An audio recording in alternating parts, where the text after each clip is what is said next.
just when there was going to be a chance that we were going to have a quiet trade deadline in the NBA, we get an update on Friday that apparently Kyrie Irving wants out of the New York or Brooklyn Nets after this summer seeming like he was ready to commit to the team and that he was waiting for his extension. He decided, I want out. And even more of a surprise, the Nets obliged quickly because yesterday we found out that he was not going to the Lakers, which most people were speculating, but to the Dallas Mavericks.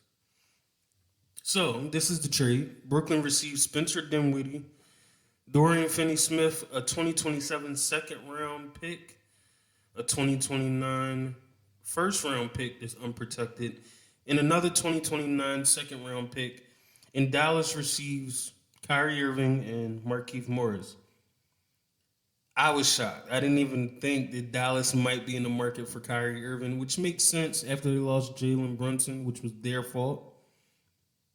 And he tried to make up for it to get a second score on the team. But why? You know,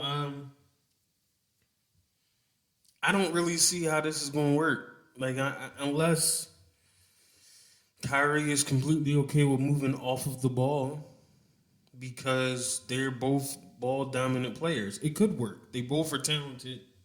And if they do make it work, they will make some noise. But I think Dallas actually gave up some of their depth.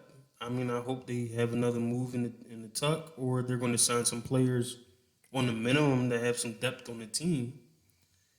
But I mean, it could work. I think they both just had to buy into it because Luka is very ball dominant to the point I think he leads the league in dribbles or something crazy. So Kyrie's not going to have the ball in his hands like he's used to. So I think that's the first thing. But if they're willing to work it out, if Kyrie is willing to move without the ball, maybe it'll be a good trade. I just think it's amusing he didn't go to the Lakers. I mean, the Lakers tried to get the trade. Now we get LeBron sending out sad tweets because he didn't get Kyrie.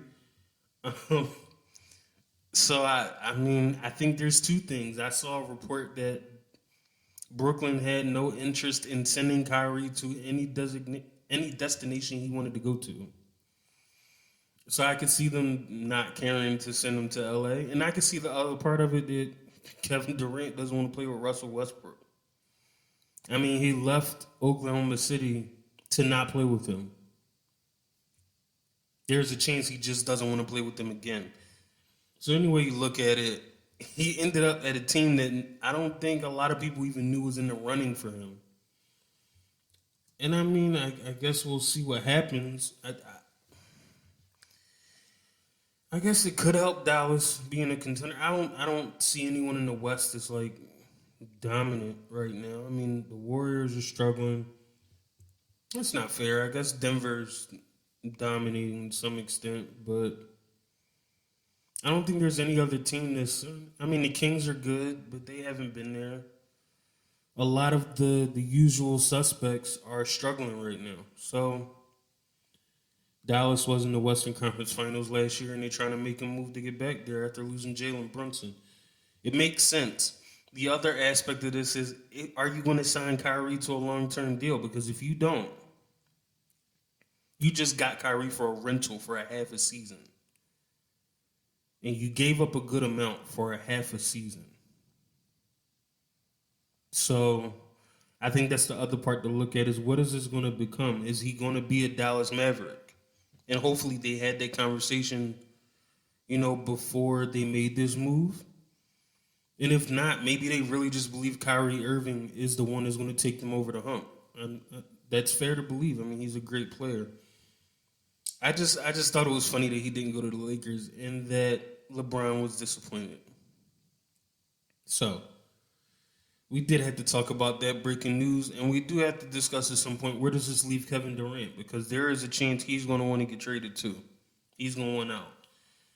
I don't know what that market's going to look like. I don't know what the Nets will even be asking for when it comes to Kevin Durant. So we should keep our eyes open. We got a couple more days in this deadline to see if there's another move that's made. But for right now, Kyrie Irving is a Dallas Maverick. I guess we'll see what happens when Luka gets healthy and Kyrie actually starts playing. He's supposed to play his first game this week. So, we will talk about it. But until then, keep an eye out and see if any other trades happen. Thank you for tuning in to this delayed game clip. Make sure you like, subscribe, and even comment on this video and subscribe to the channel for more clips. If you do want to watch the full episode, it will be released tomorrow, Tuesday at 2 p.m. on any streaming platform you could think of, from Spotify to Pandora to Stitcher to Amazon to Apple. You can find it on any platform you choose. So, thanks again, and I hope you continue to tune in.